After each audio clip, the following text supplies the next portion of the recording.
Bom, pessoal, antes de falarmos do tema que continua a ser principal nas relações internacionais, que é o que está passando na Ucrânia, de relembrar que ontem comemorou-se o 11º aniversário do início da guerra da Síria, ontem dia 17 de março, que também é dia de São Patrício, na Irlanda. E então convinha aqui fazer falar deste tema, porque a Síria tem sido durante estes 11 anos palco uma daquilo que eu acho que é uma guerra do globalismo financeiro mundial contra uma nação soberana, a nação da Síria, a República Árabe Síria, no qual as potências principais desse sistema financeiro do dólar se uniram claramente desde o início.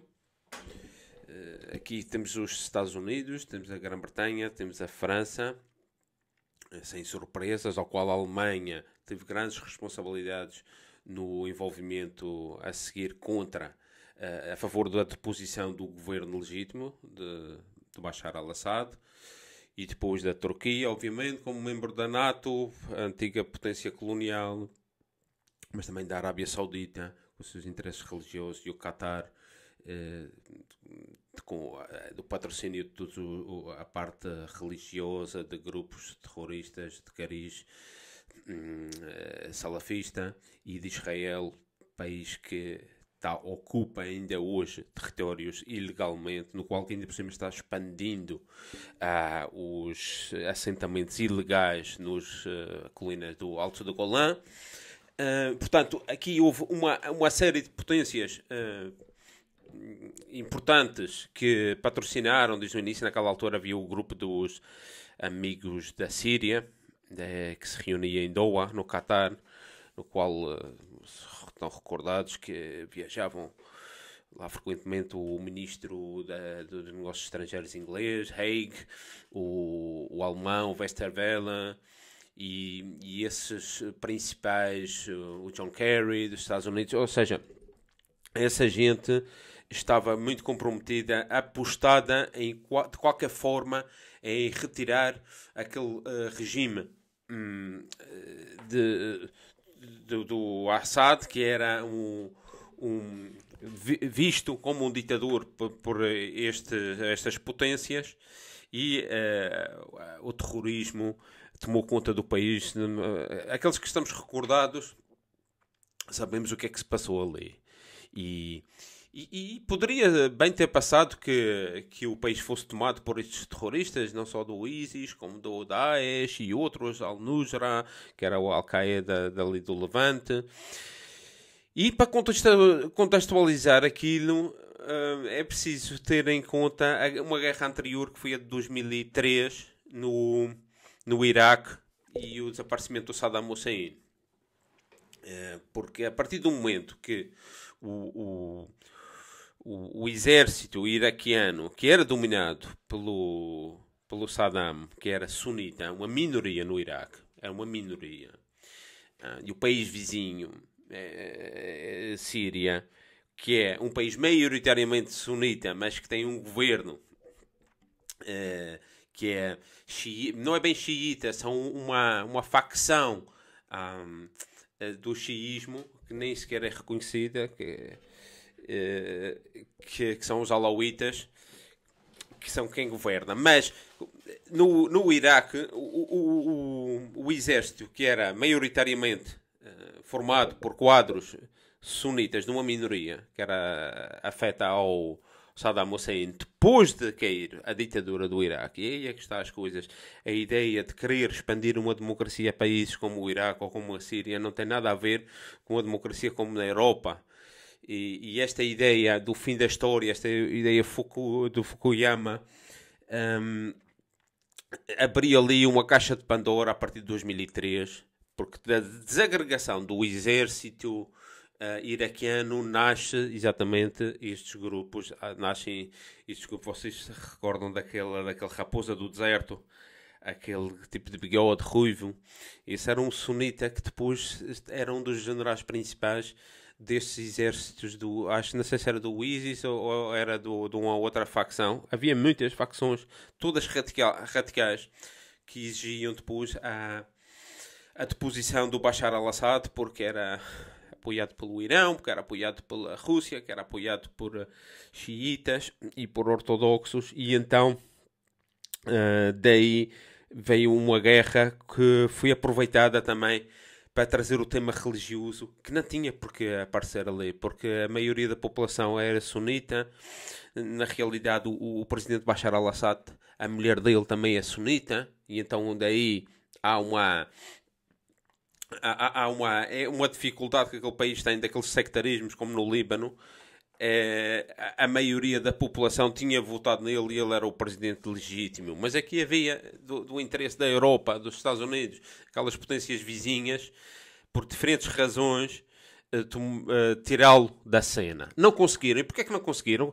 Porque a partir de certa altura o Irão entrou em cena a apoiar o regime, e agora sabe-se, porque foi dito pelo chefe do Hezbollah, o Hassan Nasrallah, disse-o numa entrevista, que foi o próprio Qasem Soleimani, o general iraniano da Guarda Revolucionária, que convenceu os russos numa viagem, com uma entrevista de 2 horas, em que ele expôs todo o tema a Vladimir Putin no Kremlin, em que o qual, a partir daí, ele decidiu-se por entrar na guerra da Síria. E foi por causa disso que aquele regime não caiu. Ou seja, que o regime não tivesse sido tomado por grupos terroristas, porque ainda por cima, quer dizer, haviam várias facções e ia ser um caos. Se foi um caos durante estes 11 anos, não foi pior porque a Rússia entrou e conseguiram reverter a invasão toda. Eles chegaram a tomar cidades importantes, Palmira, Alepo, Homs, aquela de Malula, que é uma das primeiras cidades cristãs, que é de maioria muçulmana. As pessoas pensam que é de maioria cristã, mas não é, mas onde os cristãos estavam protegidos, chegaram a estar ameaçados. E inclusivamente em Damasco, aquela parte nordeste, chegou a estar grande parte ocupada pelo ISIS, naqueles bairros de Ruta, Duma, e daí que eu falei ainda há dias daqueles atentados de bandeira falsa que foram feitos com armas químicas, foram feitos nesta zona que estava ocupada por estes grupos, numa altura que o governo estava a ganhar a guerra. Não tinha lógica nenhuma ter acontecido aquilo. Por isso, aquilo é um ataque de bandeira falsa que depois acabou por ser vir a documentos a comprovar que aquilo é feito por aqueles capacetes brancos, que era uma entidade aí taciturna que apareceu e fez um ataque que era para descredibilizar o governo. Felizmente não conseguiram descredibilizar o governo, e a Síria hoje em dia está ali, há confrontos, está dividida em muitos pequenas partes. Está ocupada, tem uma parte ocupada no leste por tropas americanas, tem pequenas partes de território no deserto que são do ISIS, tem a parte ocupada pela Turquia ali em Erbil, e acho que são 15 pequenos. Está dividido, mas a grande parte do território vive normalmente, e agora já se fala até de a readmissão do país na Liga Árabe. Se isso acontecer, e pode ser que seja ainda este ano, ali acabou-se a guerra e o resto do território vai ser reconquistado e vai voltar à normalidade. E isto tudo porque a Rússia entrou e ajudou o país, porque há uma aliança já desde o princípio de que a Síria tinha sido fundada, já desde o pai do Assad, do Hafez al-Assad. Há uma aliança militar, comercial, de tudo a índole, e a Rússia não virou as costas. Dizem, segundo aqui o chefe do Hezbollah, tinha sido por causa de que foi os iranianos que o convenceram a entrar. Bom, não deve ter sido só isso, ele deve ter ponderado muitas variáveis, e a verdade é que entraram e a partir daí a coisa mudou de figura. Portanto, aquela ideia que nós tínhamos agora, há 5 anos atrás, 6 anos atrás, de uma Síria dilacerada, milhões de refugiados e deslocados de guerra entre o próprio país, aquele drama todo, hoje em dia a situação é bastante melhor.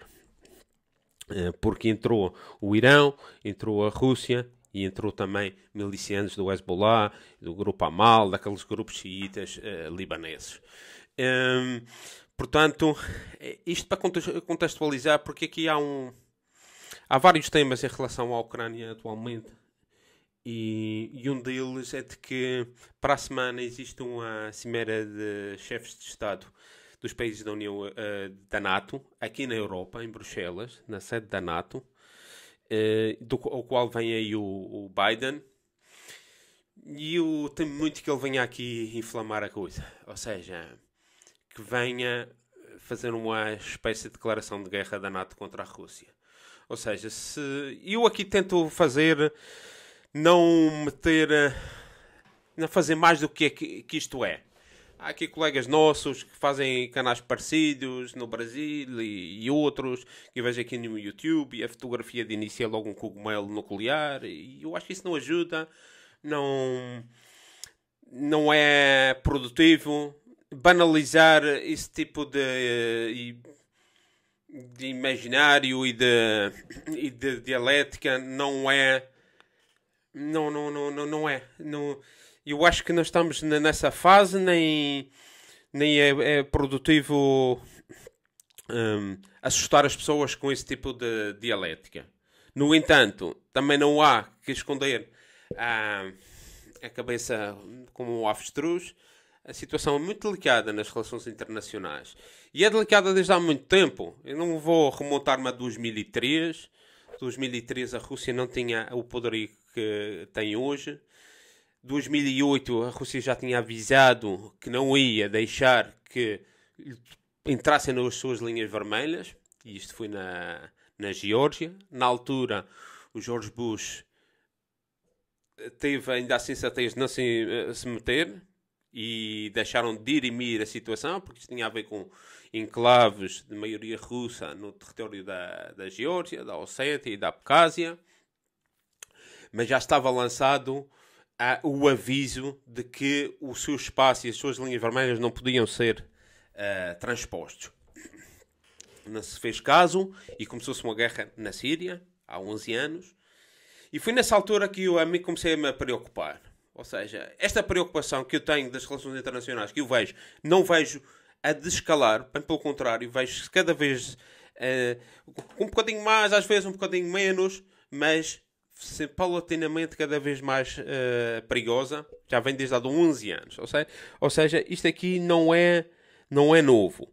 Claro que o tema em 2014 era muito perigoso com o golpe do Maidan, porque foi feito para destabilizar a zona da esfera russa.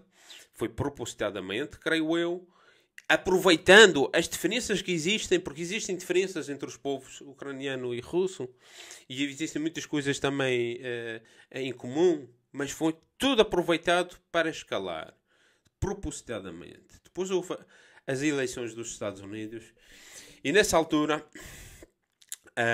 a candidata Hillary Clinton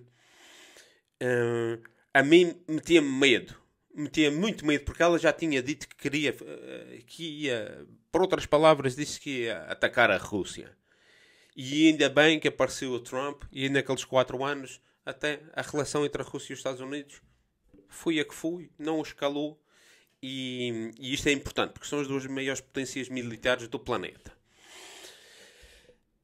Mas, com toda essa história, eu pensei que ainda não, que a coisa se pudesse chegar a um acordo, até mesmo com a China, porque falava-se nessa altura, Xi Jinping, Putin e Trump pudessem fazer um grande concerto das 3 grandes potências militares e económicas de haver aqui interesses, de estabelecer os seus limites, de uma convivência pacífica.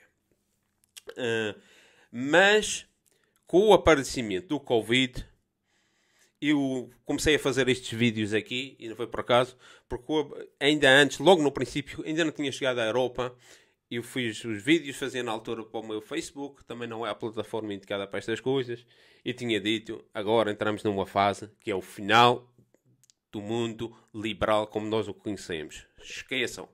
Porque já estavam lá todos os ingredientes para termos aqui um período de forte conturbação. Foi-me claro. Ainda nem tinha chegado à Itália e à Espanha, e depois então é o que temos visto nos últimos 2 anos. E a partir daí então é que eu achei que convinha fazer os vídeos em que eu pudesse dar a minha opinião baseado nos meus parcos conhecimentos, mas que se puderem aportar um grão de areia para ajudar a entender as coisas e, se possível, evitar escaladas e raciocínios irracionais e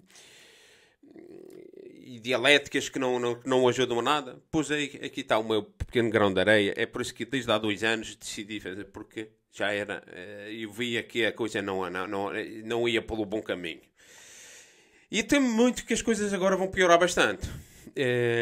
Mas também vou-vos dizer que acredito que as coisas vão resolver pacificamente.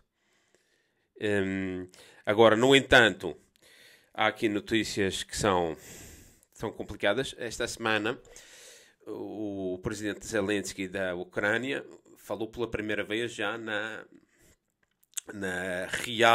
Realpolitik e reconheceu ante a imprensa de que a Ucrânia não tem condições e nunca vai entrar na NATO.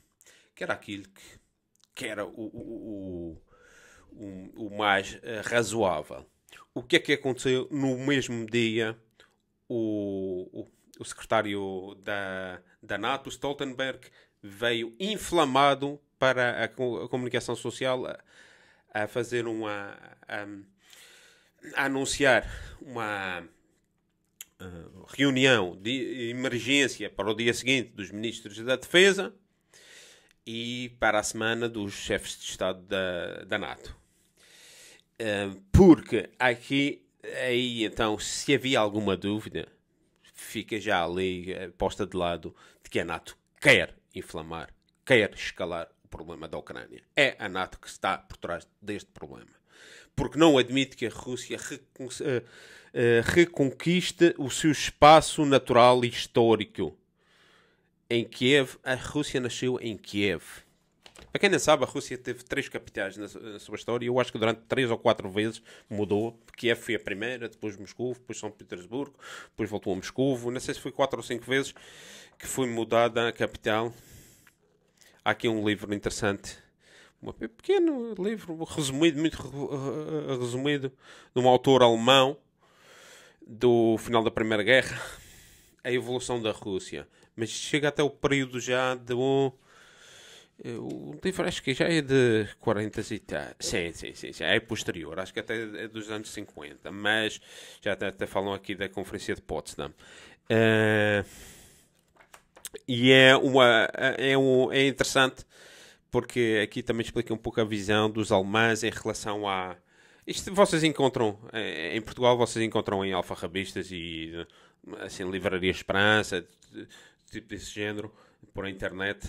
Já reparei que há à venda. É interessante, é muito resumido, mas explica um pouco a história. E o que agora as potências do Ocidente, que são as mesmas que tiveram por trás da guerra da Síria e que perderam-na, que eu acho que perderam-na,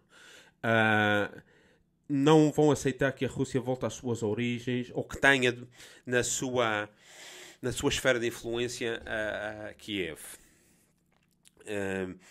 Quando não é isso sequer que a Rússia exige. A Rússia exige somente que Kiev, ou seja, que a Ucrânia se mantenha neutral, que eu acho que seria o mais sensato no meio disto tudo, porque isto dar-nos-ia anos de paz até as coisas depois tomarem o seu caminho natural. Mas, como aqui já foi dito, eu vejo tudo aqui um escalar, tudo, isto aqui obedece, tudo o que está a fazer de cancelar esta coisa trotskista, de cancelar a Rússia das escolas, da universidade, da cultura, de tudo, deve obedecer a um plano bastante mais sério do que aquilo que eles querem fazer com a Rússia. Não vão admitir na comunidade internacional, ou pelo menos naquilo que eles julgam que é a comunidade internacional. E estes países, no final, contam com 15% nem sequer da população mundial. Então aqui, independentemente de qual seja o desfecho desta guerra, imaginemos, sejamos otimistas, de que haja um reconhecimento, um acordo de paz entre a Rússia e a Ucrânia, e que haja uma convivência pacífica, ou seja, aquilo que vai acontecer agora, nos próximos anos, como já disse aqui no último episódio, a ideia da Eurásia, de Lisboa a Vladivostok, vai ficar durante muitos anos, não se vai poder fazer isto. Não, vai haver uma coexistência pacífica, como nos tempos da Guerra Fria. E então, aqui vai ser interessante ver qual é o destino da União Económica Euroasiática, por exemplo. E há aqui notícias, vou deixar para um outro episódio, porque isso aí já é outra coisa em si, e o papel do Petro Yuan e todo este mundo euroasiático vem aí, e o destino do que será a União Europeia, com esta insistência em se virar para os Estados Unidos, ou seja, de que isso foi a receita dos últimos 80 anos e trouxe-nos até este ponto. Se as coisas terminassem agora assim, qual será o futuro do mundo e da Europa? Então mete-me mais medo, porque não é autossuficiente, nem somos 15%, e isso é importante recalcar, de que aqui podemos estar a querer cancelar outros países, neste caso a Rússia, e acabarmos por estarmos nós a cancelar-nos do resto do mundo. Todo o resto do mundo são 85%, com a diferença de que aqui cada vez vão haver menos filhos, e no resto do mundo cada vez mais. Ou seja, literalmente, o mundo ocidental, dentro de 25 anos, vai ser menos de 10% da população mundial. E o que é que isto depois vai se refletir a nível das Nações Unidas e da reestruturação que vai ter que haver nas Nações Unidas? É tudo... Ia ser um mundo diferente pelo seu próprio peso. Então eu julgo que estes tipos que estão na NATO, na União Europeia, têm uma obsessão em querer ganhar esta guerra e vão escalar. E um dos pontos que eles podem explorar, porque tem aqui informação, há aqui um artigo, mas que eu também não quero acreditar, porque quero acreditar que vai prevalecer a racionalidade, mas um dos trunfos que estes tipos têm, porque já esgotaram todos os trunfos económicos e financeiros, porque prontificaram-se em aplicar a bomba atómica financeira, que era cortar a Rússia do SWIFT e congelar os seus fundos. Agora, nada no plano económico e financeiro terá mais significado. Podem fazer coisas pequenas, fazer sanção a este, fazer sanção àquele, mas os Estados Unidos já não importa a energia da Rússia, e aplicaram estas duas sanções atómicas contra o país. Nada mais terá maior significado do que isto. Então agora, eu temo muito que eles venham escalar pela via cultural. Bom, cultural já estão fazendo com todo este cancelamento, mas a religiosa tira qualquer racionalidade às coisas. E se eles entram por aí, jogando o mundo católico e protestante contra o mundo ortodoxo, é perigosíssimo. É perigosíssimo, porque para já entra numa fase de irracionalidade nas relações internacionais que, eh, que elimina qualquer bom senso. E isto, o Médio Oriente e os países de maioria muçulmana sabem-no bem.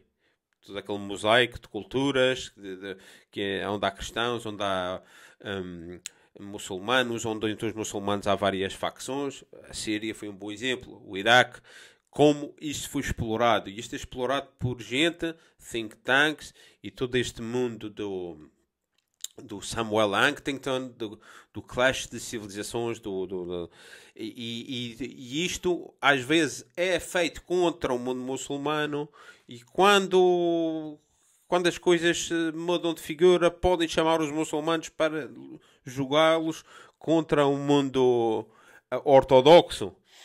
Por exemplo, quer dizer, temos a Turquia na União Europeia, são muçulmanos, são sunitas. Primeira e na Segunda Guerra Mundial eram mais próximos dos alemães e dos italianos e dos albaneses. Os albaneses, por exemplo, são católicos e sunitas, do que do mundo ortodoxo. E isto tem sido explorado, foi explorado nos Balcãs. E o que é que se vai passar nos Balcãs? Vocês já pensaram nisto? Portanto, há aqui informações que são perturbadoras em relação a esta coisa de trazerem a parte religiosa. E isto vai ficar claro da próxima semana. Daqui a uma semana, na quinta-feira, já se vai saber se há essa intenção ou não. Espero que não haja, porque se houver, isto complica-se muito, muito. No terreno, a coisa já não... Taticamente, esta guerra, toda a gente sabe, as pessoas que estão no terreno, os jornalistas, que dizem que esta guerra já está acabada. Ou seja, os três bastiões ainda de resistência do regime do Zelensky estão acorralados há quase uma semana. Ali não entra combustível, não entra água, não entra comida.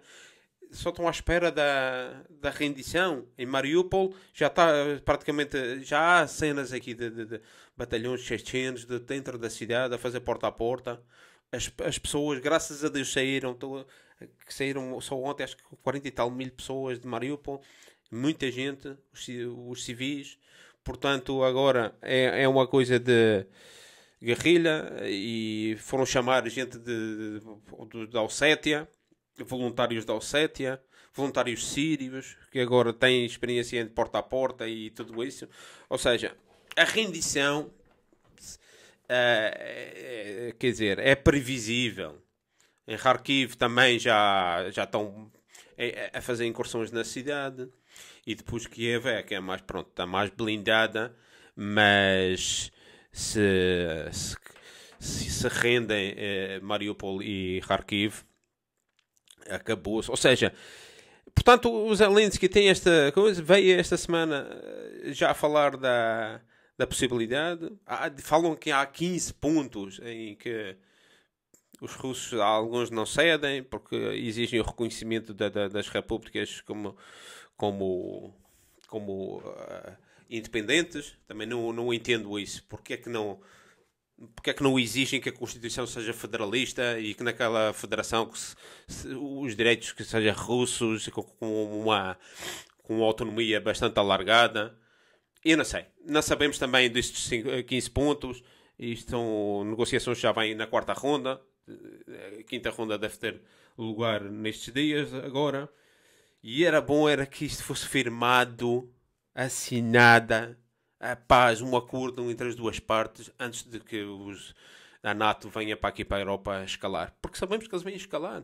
Eles vêm muito provavelmente fazer uma declaração de guerra à Rússia. E isto aqui, a coisa fica muito complicada. Eu não acredito que este Biden venha para a Europa com um discurso pacífico. Não tem sido este o discurso. Ele mal tomou a presidência. A primeira coisa foi pegar nessa coisa que a Hillary Clinton tinha se tivesse ganho as eleições ao Trump. Escalar e ir para a Rússia. E nessa altura escrevi, para quem não leu, esse artigo tem mais de um ano, vou pô-lo aqui em baixo, que Biden são notícias sérias para a Europa. E é neste ponto que estamos. Estamos muito sério para a Europa com este tipo, como presidente dos Estados Unidos, ou seja, presidente da maior potência militar do mundo, da qual é aliada ainda por cima da Europa, porque a Europa não age sem política própria, sem interesses próprios, e ainda por cima age de forma unificada. E esse é que é o problema. Mas isso vai ficar para o próximo capítulo, porque o próximo capítulo vamos falar do que é o mundo que se pode desenhar depois desta guerra, e que seria um mundo que vai apelar ao multipolarismo inequivocamente e ao soberanismo nacional. E aí Portugal como país soberano, o Brasil como país soberano, ainda por cima com laços com Angola, Moçambique, naquilo que tem a ver, mas com todos os outros países também soberanos, porque isso vai ser inevitável, até mesmo pela subida de preços que agora vai explodir em muitas coisas, todas estas commodities de cereais, de energia. O que é que jogo cada país vai fazer? Muitas destes sectores vão ser nacionalizados, ou seja, não é só que os países se tornem soberanos, vão se tornar socialistas, estatais. E vem aí, é um mundo que eu julgo que é inevitável de que saia de uma paz na Ucrânia. Vamos deixar isto para o próximo capítulo. Há aqui outras coisas. Por exemplo, aqui também, antes que esqueça, aqui há um outro artigo. Um artigo do Thierry Messiaen, que ele é um autor que eu sigo há muitos anos e que é muito interessante. Aqui no Rede Voltaire. Ele fala Ucrânia e o regresso da propaganda de guerra. E ele fala aqui do tema da Ucrânia atual, de propaganda de guerra. E tínhamos falado aqui num outro episódio de que a narrativa ia se intensificar, e não me equivoquei. Agora está-se a falar de que a Rússia está a matar civis, a bombardear civis propositadamente, e eu não acredito, até porque ontem falaram de que tinham abatido um edifício em Mariupol, de um teatro onde estavam refugiados, e todas as notícias em Espanha, Portugal e Alemanha, que foi as que eu segui, diziam todas assim à primeira, e as pessoas ficam, quando leem aquilo, ficam com a imagem na cabeça. E esta parte de propaganda interessa-me muito. Eu terei uma pós-graduação em comunicação e marketing político, em que se falava deste tema, e não era qualquer coisa. Tínhamos como professor, o professor catedrático da Universidade Complutense de Madrid, que era o Alejandro Pizarroso Quintero, e que estuda isto há décadas, e até tem um livro muito bom de propaganda, que não tenho aqui, tenho na Madeira, em que, ou seja, nós estudávamos isto, e que a propaganda, a mentira, a parte da comunicação. E então, o efeito psicológico que as pessoas fazem é há que declarar guerra à Rússia, como é que vão bombardear civis? E depois, tu lês a notícia e não há prova nenhuma que houvesse lá civis. O teatro foi derrubado, as razões não sabemos. A Rússia diz que nega que tivesse bombardeado civis. Não há nenhuma fotografia, nenhuma imagem, nenhuma filmagem de ambulâncias com feridos ou com mortos, nem feridos. E nenhuma das notícias fala em nenhum morto. Mas a ideia fica porque aparece nas capas de todos os jornais do mundo. E então gera-se esta coisa emocional que é necessária para declarar guerra a um país. E eu de certeza que vai haver mais alguma coisa, e cada vez mais escabrosas, ou então mesmo ataques de bandeira falsa, como fizeram na Síria. Porque, como no episódio anterior, a narrativa já está criada. Qualquer coisa que se passe mal, o culpado vai ser a Rússia, e depois vamos declarar a guerra à Rússia. Há gente, eu não estou a dizer que vão fazer isto, mas há gente a trabalhar para isto. Agora, se esses também se vão sobrepor às pessoas que ainda têm alguma racionalidade, também não é certo. Por exemplo, há aqui um documento, vai ficar para a próxima, que isto já está muito longo, que fala aqui de coisas muito importantes, dos pensadores estratégicos ocidentais que alertaram durante anos e anos para a situação que estamos a ver agora. Portanto, tudo isto é previsível, nada disto é novo. E claro, sabendo o que sabemos, isto não pode ir para um caminho muito mais perigoso. O que é importante agora, como já foi dito aqui várias vezes, é parar e desescalar. E a Rússia também deve fazer esforços nesse sentido. Bom, há aqui muito mais temas, vai ser para o próximo episódio. Até lá.